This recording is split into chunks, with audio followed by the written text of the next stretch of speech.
माझे नाव रोहन आहे.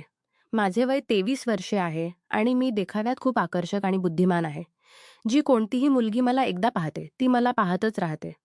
एक दिवस माझ्या कामाच्या सिलसिल्यात मला पुण्याहून बेंगळुरूला जावे लागले. ही सफर माझ्यासाठी खूप महत्त्वाची होती, त्यामुळे मी त्याची तयारी आधीच करून ठेवली होती. ट्रेनचे तिकीट मी पूर्ण 2 महिने आधीच बुक केले होते, जेणेकरून सफर आरामदायक व्हावी. ट्रेन संध्याकाळची होती आणि मी वेळेत स्टेशनवर पोहोचलो. ट्रेन आल्याबरोबर मी माझ्या सीटवर जाऊन बसलो. थोड्या वेळाने ट्रेन हळूहळू भरू लागली. प्रत्येक कोचमध्ये गर्दी वाढत होती. काही लोक आपल्या सीटवर बसले होते, तर काही उभे उभे जागा शोधत होते. वातावरणात हलकी उष्णता आणि गोंगाट होता. तेव्हा माझी नजर एका महिलेवर पडली, जी गर्दीतून रस्ता करत माझ्याकडे येत होती. ती सुमारे 50 वर्षांची असावी. त्यांच्यासोबत 2 मुली होत्या. तिघेही आपली जागा शोधू लागले. ते माझ्याजवळ आले आणि माझ्यासमोरच्या सीटवर बसले. महिलांचे नाव निर्मला होते. त्या नम्र स्वभावाच्या दिसत होत्या. त्यांच्या मोठ्या मुलीचे नाव अंकिता होते, जी सुमारे 19 वर्षांची होती. तिने सलवार कुर्ता घातला होता आणि आपले लांब केस सुंदर रीतीने छोट्या कुंडलात बांधले होते. तिच्या सौंदर्याने माझ्या नजरा तिच्याकडे खेचू लागल्या. तिच्या लहान बहिणीचे नाव पूजा होते आणि ती 16 वर्षांची होती. ट्रेनमध्ये इतकी गर्दी होती की कोणीही जागा दिसताच बसून जाई. काही खाली बसत, शौचालयाजवळ जाऊन बसत आणि काही ट्रेनच्या दाराजवळ. उष्णता खूप होती कारण मे महिना होता. आंटींना खूप उष्णता वाटत होती. त्यांनी मला सांगितले, "बेटा, मी खिडकीकडे बसू शकेन का? मला खूप उष्णता वाटत आहे आणि मला बीपीची तक्रार आहे." मलाही उष्णता वाटत होती, पण मी माझी सीट कोणालाही देऊ इच्छित नव्हतो. मग मी थोडे पुढे सरकून त्यांच्याजवळ झुकून पाहिले, तर अंकिता आणि पूजा दुसऱ्या बाजूला बसलेल्या होत्या. मला वाटले की त्यांच्याजवळ बसण्याची जागा मिळू शकेल, त्यामुळे मी म्हणालो, "ठीक आहे आंटी, तुम्ही इथे बसू शकता आणि मी अंकिताजवळ बसतो." मी उठून अंकिताजवळ आलो. आता आम्ही दोघे एकमेकांच्या जवळ होतो. ट्रेनच्या झटक्यामुळे आमचे शरीर एकमेकांना स्पर्श करत होते. माझ्या शरीराचा स्पर्श तिच्या शरीराला होत होता, ज्यामुळे ती थोडी अस्वस्थ होत होती आणि स्वतःला थोडे दूर करण्याचा प्रयत्न करत होती. पण गर्दीमुळे ती अधिक दूर जाऊ शकत नव्हती. तिने बडबड करायला सुरुवात केली. मम्मीची तर दुसरीच गोष्ट होती. पप्पा म्हणत होते की एसीचे तिकीट बुक करा, पण मम्मी काही ऐकत नाहीत. इथे तर गुदमरते आणि इथे मला उष्णता वाटत आहे. तिने पुन्हा थोडे सरकण्याचा प्रयत्न केला पण जागा नव्हती. मी तिला सांगितले, ट्रेनमध्ये नेहमी अशीच गर्दी असते. एकदा तर मी शौचालयात बसून पूर्ण यात्रा केली आहे. हे ऐकून अंकिता एकदम बोलून उठली. तुम्ही काय बोलत आहात? शौचालयात बसून यात्रा केली. तुमच्याकडे तिकीट नव्हते का? मी म्हणालो, ना. मी आधीच तिकीट बुक केले होते. पण इतकी गर्दी होती, मी माझ्या सीटपर्यंतही जाऊ शकत नव्हतो. तिने म्हणाले, आता तर इतकी गर्दी आहे भाऊ. तुम्ही आत्ताच शौचालयात जाऊन बसा, थोडी जागा होईल. असे म्हणून तिने माझ्याकडून थोडी जागा करण्याचा प्रयत्न केला, पण जागाच नव्हती. अशा 2-3 तास गेले. ट्रेनमध्ये खूप उष्णता होत होती. अंकिता आणि आंटीनी जी पाण्याची बाटली आणली होती, ती सफरीच्या मध्यातच संपली. उष्णतेमुळे त्यांना वारंवार तहान लागत होती. दोघी पुढच्या स्टेशनवर थांबण्याची उत्सुकतेने वाट पाहत होत्या. थोड्या वेळाने ट्रेन एका छोट्या स्टेशनवर थांबली. पण दुर्दैवाने तिथे कोणतेही पाणी किंवा थंड पेय विकणारा दिसत नव्हता. हे पाहून आंटी आणि अंकिता काळजीत पडल्या. उष्णता आणि तहान यामुळे अंकिता स्वतःला खूप अस्वस्थ अनुभवत होती. तिने निराश स्वरात सांगितले, "मला तर खूप विचित्र वाटत आहे. जर मला पाणी मिळाले नाही, तर या उष्णतेत मी नक्की बेशुद्ध होईन." तिच्या आवाजात थकवा आणि बेचैनी स्पष्ट दिसत होती. तिची ही स्थिती पाहून माझ्या मनात काहीतरी करण्याची इच्छा जागृत झाली. पण समस्या ही होती की ट्रेनमध्ये इतकी गर्दी होती की दारापर्यंत पोहोचणेही कठीण होत होते. चारही बाजूला लोक उभे होते आणि रस्ता बनवणे अशक्य वाटत होते. पण तेव्हा माझी नजर आपत्कालीन खिडकीवर पडली, जी आमच्या जवळच होती. मी लगेच निर्णय घेतला. मी खिडकीची ग्रिल वरती सरकवली आणि आपला बॅग अंकिता आणि पूजाजवळ ठेवून खिडकीतून बाहेर उडी मारली. अंकिता आणि आंटी मला आश्चर्याने पाहत होत्या. कदाचित विचार करत होत्या की मी हे का करतो आहे. स्टेशनवर धावत मी लवकर पाण्याची बाटली आणि एक थंड पेय विकत घेतली. घामाने भिजून आपत्कालीन खिडकीजवळ परत आलो आणि त्याच खिडकीतून आत चढलो. जसे मी आत पोहोचलो, मी पाण्याची बाटली आणि थंड पेय अंकिताकडे पुढे केली. तिच्या चेहऱ्यावर आराम आणि आनंदाचे भाव होते. तिने लगेच पाण्याची बाटली घेऊन लांब घूट घेतला. त्यानंतर तिने हळुवार हसत माझ्याकडे पाहिले आणि मजाकिया लहेजात बोलली, "धन्यवाद बाथरूमवाला." तिची ही गोष्ट ऐकून तिथे बसलेले सर्व लोक मोठ्याने हसू लागले. मी म्हणालो, "मला बाथरूमवाला म्हणू नका. सर्वांना वाटेल की मी बाथरूम साफ करण्यासाठी आलो आहे." तिने म्हणाले, "तर मग मला तर तुमचे नाव माहीत नाही, तर मी तुम्हाला काय म्हणू?" मी म्हणालो, "माझे नाव रोहन आहे." तिने म्हणाले, "धन्यवाद रोहन. तुमच्यामुळे आम्हाला पाणी आणि थंड पेय मिळाले." मी म्हणालो, "याचा आभार." ट्रेन चालू लागली होती. झटक्यांसोबत माझे आणि हळूहळू एकमेकांना स्पर्श करू लागले. मी थोडा अस्वस्थ अनुभवत होतो, पण अंकिता पूर्णपणे सामान्य दिसत होती. ट्रेनच्या गतीसोबत ही स्थिती चालू राहिली आणि सुमारे अर्धा तास गेला. अचानक अंकिताने पूजाकडे झुकून हळूवार सांगितले, "यार, वेजा थंड पेय, आता मला समस्या झाली आहे. मला शौचालयाला जायचे आहे." तिची गोष्ट ऐकून पूजा हसून पडली पण काही बोलली नाही. त्यानंतर अंकिता आपल्या आईकडे वळली आणि थोडी झंझटसोबत बोलली, "मम्मी, मला शौचालयाला जायचे आहे." आंटींनी आधी तिला लक्षपूर्वक पाहिले आणि मग हळूवार डोके हलवून सांगितले, "जा बेटा." अंकिता उठली आणि दाराकडे जाण्यासाठी पुढे सरकली.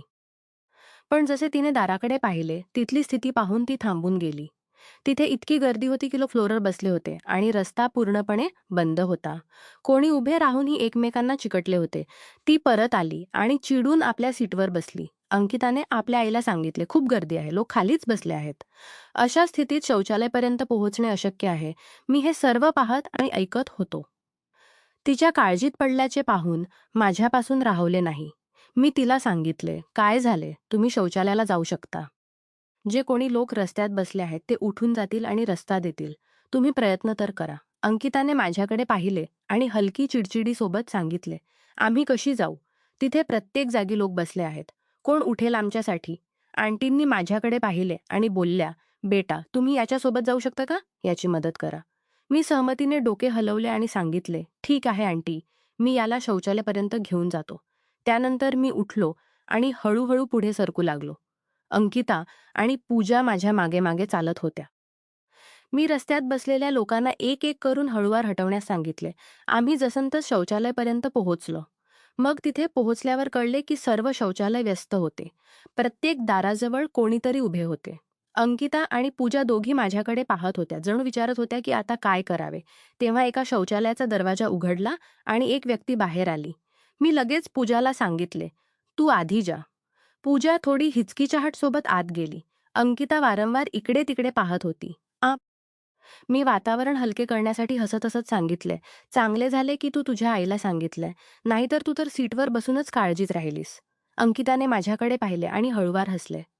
तेव्हा एक मुलगा अंकिताला घुरून पाहत होता. मला खूप राग आला. मी सांगितले, "अरे भाऊ, काय तू कधीही जीवनात मुलगी पाहिली नाहीस? तू आदिवासी काळातून आलास का? कधीही कोणती मुलगी पाहायची नाही." माझी ही गोष्ट ऐकून तो दुसऱ्या बाजूला पाहू लागला. हे ऐकून अंकिता हसू लागली. त्यानंतर दुसऱ्या शौचालयामधून एक माणूस बाहेर आला आणि अंकिता त्या शौचालयात गेली. जेव्हा दोन्ही मुली परत आल्या, तेव्हा आम्ही तिघे पुन्हा आपल्या सीटवर बसलो.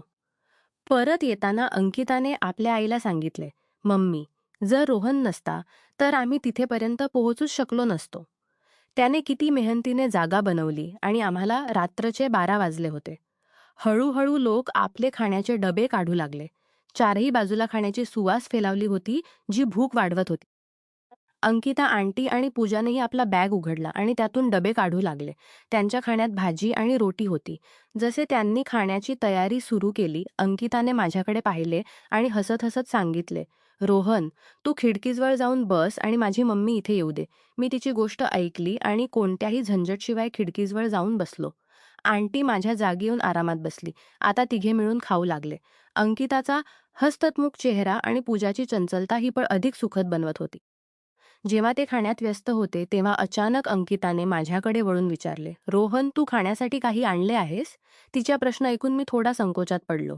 मी हलक्या हसण्यासोबत सांगितले, "ना ना, आंटी तुम्ही लोक खा, मी ठीक आहे." हे ऐकून अंकिताने आपल्या डोळ्यात हलकी शरारत आणत सांगितले, "अरे, आम्ही तुम्हाला खाऊ घालत नाही. आम्ही तर फक्त हे विचारत आहोत की तू खाण्यासाठी काही आणले आहेस का नाही?" आता मी थोडा सहज झालो आणि उत्तर दिले, "हो, मी काही आणले तर आहे, पण मी तुमच्यात कशी खाऊ शकेन?" अंकिताने माझ्याकडे पाहिले आणि चिडण्याच्या अंदाजात बोलली, अरे, एवढे काय आणले आहे जे आमच्यासोबत खाऊ शकणार नाहीस? मी थोडी झंझटसोबत सांगितले. मी बिर्याणी आणली आहे, चिकन बिर्याणी. हे ऐकून अंकिताचे डोळे चमकून उठले. ती उत्साही होऊन बोलली, "अरे वा! मला तर बिर्याणी खूप आवडते, पण माझी मम्मी बिर्याणी खात नाही. आम्ही दोघी तर बिर्याणीच्या मोठ्या शौकीन आहोत." त्यानंतर तिने आपल्या मम्मीकडे वळून सांगितले, "मम्मी, तू खिडकीजवळ जाऊन बस आणि रोहनला इथे येऊ दे." आंटींनी हलक्या हसण्यासोबत होकार दिला आणि खिडकीजवळ जाऊन बसली. आता मी माझ्या जुन्या जागी परत आलो आणि अंकिताने हसत हसत सांगितले, "चला, आता आपली बिर्याणी काढा, पहा कशी आहे." मी आपला बॅग उघडला आणि त्यातून बिर्याणीचा डबा काढला. त्याची सुवास पूर्ण कोचमध्ये पसरली. अंकिताने लगेच सांगितले, "वा, हे तर खूप चांगले दिसत आहे. चला, आता हे आम्ही तिघे मिळून खाऊ." मी थोडी झंझटसोबत सांगितले, "पण हे पुरेसे नसेल. तुम्ही लोक आधी आपले खाणे खा." अंकिताने ढापून सांगितले, "अरे, काळजी करू नका. आम्ही सर्व मिळून खाऊ. बिर्याणी शेअर करण्यातच मजा आहे." खाण्यानंतर आम्ही झोपण्याची तयारी करू लागलो. आंटींची तब्येत थोडी अधिकच बिघडली होती. त्यांनी सांगितले, "मला कशा प्रकारेही करून आता झोपावे लागेल. माझे पाय खूप दुखत आहेत आणि अकडले आहेत."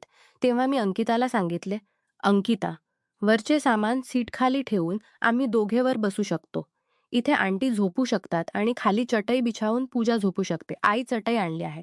त्यानंतर आंटींनी सांगितले, "बेटा, पण हे तर तुझी सीट आहे. आम्ही हे कसे करू शकतो?" तेव्हा मी सांगितले, "ना आंटी, तुम्ही झोपा.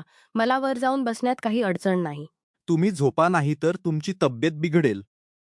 आंटींनी खाली चटई बिछावून पूजाला झोपण्यास सांगितले आणि सीटवर आंटी झोपली. वरचे सामान आम्ही सीटखाली ठेवले आणि मी आणि अंकिता वर जाऊन बसलो. आम्हाला दोघांनाही वर कोणी पाहत नव्हते. माझ्याजवळच अंकिता बसली होती. आता रात्रीचे 1 वाजले होते. थोडी वेळ आम्ही मोबाईल पाहू लागलो. त्यानंतर मी मोबाईल ठेवून दिला. कारण माझे मन मोबाईलमध्ये लागत नव्हते.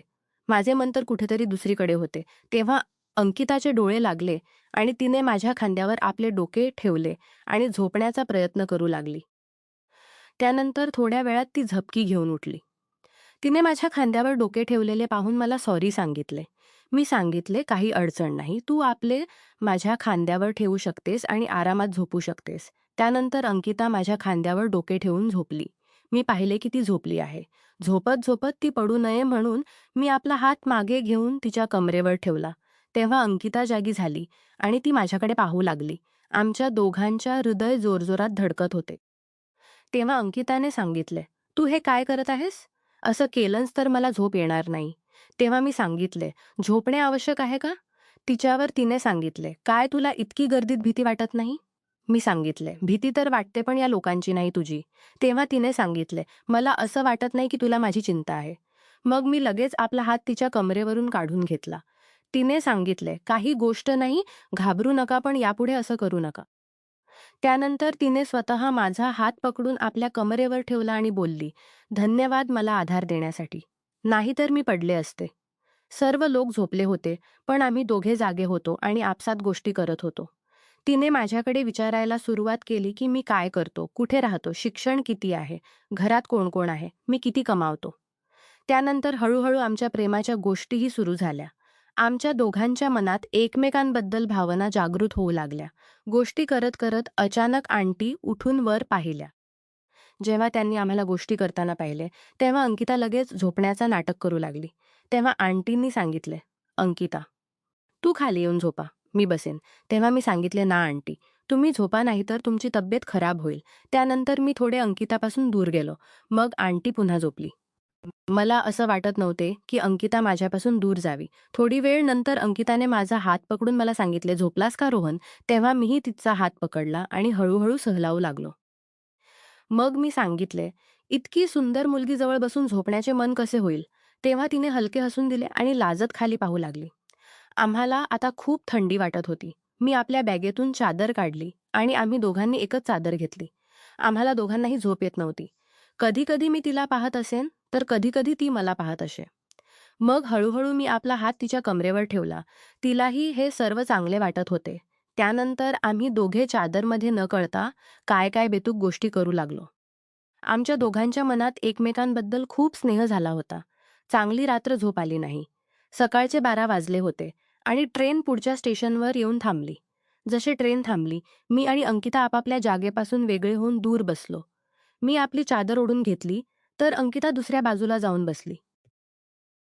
आंटी जेव्हा उठल्या तेव्हा त्यांनी पाहिले की आम्ही दोघांनी एकमेकांपासून दूर होण्याचा प्रयत्न केला आहे.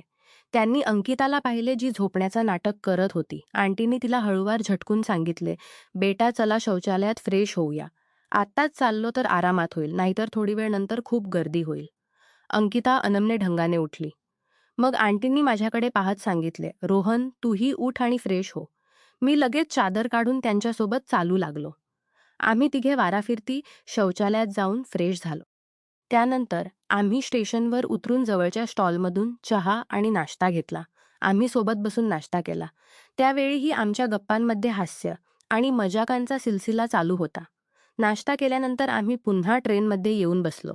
ट्रेन हळूहळू स्टेशनपासून पुढे सरकू लागली. दिवसभराची सफर असंच चालू राहिली. आम्ही तिघांनी सोबत खाणे खाल्ले आणि एकमेकांच्या कंपनीचा आनंद घेतला. पण संध्याकाळच्या सुमारास अचानक ट्रेन थांबली. आधी तर आम्हाला वाटले की हे काही सामान्य थांबणे आहे आणि ट्रेन लवकर चालू होईल. पण बराच वेळ वाट पाहिल्यानंतरही ट्रेन हलली नाही. थोडी वेळ नंतर टीटी खिडकीजवळ आला की ट्रेन 3 तासांसाठी थांबणार आहे. इंजिनमध्ये काही तांत्रिक बिघाड झाला आहे, ज्याला दुरुस्त केले जात आहे. हे ऐकून आम्ही सर्व निराश झालो. आता ट्रेनमध्ये बसून आपल्या जागेपासून उठत नव्हता. कोणीमध्ये गर्दी आधीसारखीच राहिली होती. थोडी वेळ नंतर ट्रेन चालू लागली आणि ट्रेन बेंगळुरूला पोहोचली. स्टेशनवर जेव्हा ट्रेन थांबली तेव्हा अंकिता आणि तिचा परिवार आपला सामान घेऊन प्लॅटफॉर्मवर उतरला. अंकिताचा पप्पा त्यांची वाट पाहत होता. ते एक शांत आणि गंभीर व्यक्तिमत्वाचे व्यक्ती होते. जसे त्यांनी आंटी, पूजा आणि अंकिताला पाहिले, त्यांच्या चेहऱ्यावर रौनक आणि आनंद झळकून आला. त्यांनी आंटींना सांगितले, सफर कशी होती? तुम्ही सर्व ठीक आहात? आंटींनी हसत हसत उत्तर दिले, हो, सफर आरामदायक होती. रोहन नावाच्या मुलाने खूप मदत केली. तो खूप चांगला मुलगा आहे. त्यानंतर त्यांनी माझ्याकडे पाहिले आणि हसत हसत बोलले, धन्यवाद बेटा, तू माझी पत्नी आणि मुलींची इतकी मदत केलीस. मी झंझटसोबत सांगितले, काही गोष्ट नाही अंकल, हे तर माझे कर्तव्य होते. जसे ते लोक कारकडे सरकू लागले, अंकिताने थोडे मागे वळून माझ्याकडे पाहिले. तिच्या डोळ्यात थोडे मागे वळून माझ्याकडे होता. मी ही पळ जाऊ देऊ इच्छित नव्हतो, त्यामुळे मी झंझटसोबत सांगितले, अंकिता थांब. अंकिता क्षणभरासाठी थांबून गेली आणि पलटी करून माझ्याकडे पाहू लागली. मी आपला फोन काढला आणि सांगितले, तुझा नंबर दे, गोष्ट होत राहील. तिने हसून आपला नंबर मला दिला. मीही आपला नंबर तिला दिला. ही पळ आमच्यात एक अनकहा वादा बनली होती. त्या रात्री घरी परतताना माझ्या मनात फक्त अंकिताच्या आठवणी होत्या. तिचे हास्य, तिच्या गोष्टी आणि आमच्या ट्रेनच्या यात्रेदरम्यान घालवलेल्या प्रत्येक क्षण माझ्या मेंदूत घोळत होत्या. त्यानंतरचे 6 महिने आमच्या जीवनातील सर्वात खास दिवसांपैकी एक होते. आम्ही कॉल आणि मेसेजद्वारे सतत जोडलेले राहिलो. दररोज आमच्या गोष्टी तासोतास चालत. मग दिवस असो की रात्र, आमच्या गप्पांमध्ये एक वेगळे आपलेपण आणि गहनता होती. हळूहळू आमची दिस्ती प्रेमात बदलली. या दरम्यान मी माझ्या करिअरला घेऊन खूप गंभीर झालो होतो. मी ठरवले होते की जोपर्यंत मला एक चांगली नोकरी मिळत नाही, तोपर्यंत मी अंकिताच्या परिवारासमोर लग्नाची गोष्ट करणार नाही. शेवटी माझी मेहनत रंगली आणि मला एक चांगली नोकरी मिळाली. माझा पगार 50,000 रुपये होता आणि माझी पारिवारिक स्थितीही आता ठीक झाली होती. मी आपल्या मनाची गोष्ट अंकिताच्या परिवारासमोर ठेवण्याचा निर्णय घेतला. एक दिवस मी अंकिताच्या घरी गेलो. आंटींनी मला पाहून आनंदाने स्वागत केले आणि लगेच अंकिताच्या पप्पांना बोलावले. अंकिताच्या पप्पांनी मला पाहून बोलले, हा बेटा, कसा आलास? मी साहस जमवून सांगितले, अंकल, मी अंकितासोबत लग्न करू इच्छितो. आम्ही दोघे एकमेकांना खूप प्रेम करतो. त्यांच्या चेहऱ्यावर हलकी गंभीरता आली. त्यांनी मला बसण्यास सांगितले आणि मग विचारले, तू काय करतोस, कुठे राहतोस आणि तुझा पगार किती आहे? मी प्रामाणिकपणे उत्तर दिले, अंकल, माझा पगार 50,000 रुपये आहे. मी एक चांगल्या नोकरीत आहे आणि माझी पारिवारिक स्थिती आज स्थिर आहे. आंटी जी मला आधीपासून ओळखत होत्या, त्यांनी हसत हसत आपल्या पतीला सांगितले, हां, मुलगा खूप चांगला आहे. मी त्याला ट्रेनमध्ये पाहिले आहे. तो फक्त आमच्या मुलींचीच नाही तर दुसऱ्यांची मदत करतो. त्यांची गोष्ट ऐकून अंकिताच्या पप्पांनी मला काही क्षण पाहिले. मग बोलले, काय तू खरोखर माझ्या मुलीला खुश ठेवू शकशील? मी आत्मविश्वासाने सांगितले, अंकल, अंकिता माझ्या जीवनाचा सर्वात महत्त्वाचा भाग आहे. मी तिला प्रत्येक स्थितीत खुश ठेवेन. त्यांच्या चेहऱ्यावर हलके हसू आले आणि त्यांनी सांगितले, ठीक आहे. जर तुम्ही दोघे एकमेकांना एवढे प्रेम करत असाल तर मला काही आक्षेप नाही. हे ऐकून अंकिता आणि माझ्या आनंदाचे ठिकाण राहिले नाही. लवकरच आमच्या लग्नाच्या तयाऱ्या सुरू झाल्या. आमचे लग्न खूप धूमधामाने झाले. परिवार, मित्र आणि नातेवाईकांनी या खास दिवसाचा हिस्सा बनवला. त्या दिवशी मला अहसास झाला की जीवन कधीकधी सर्वात सुंदर तोफा तिथेच देते, जिथे तुम्ही त्याला शोधण्याची अपेक्षा देखील करत नसता. ट्रेनची ती यात्रा माझ्यासाठी एक नवीन सुरुवात होती. तिथेच मला माझी जीवनसाथी मिळाली आणि त्याच सफरने माझ्या जीवनाला नवीन दिशा दिली. आता आम्ही दोघे आनंदाने आपले जीवन जगत आहोत आणि दररोज त्या यात्रेची आठवण करून हसतो.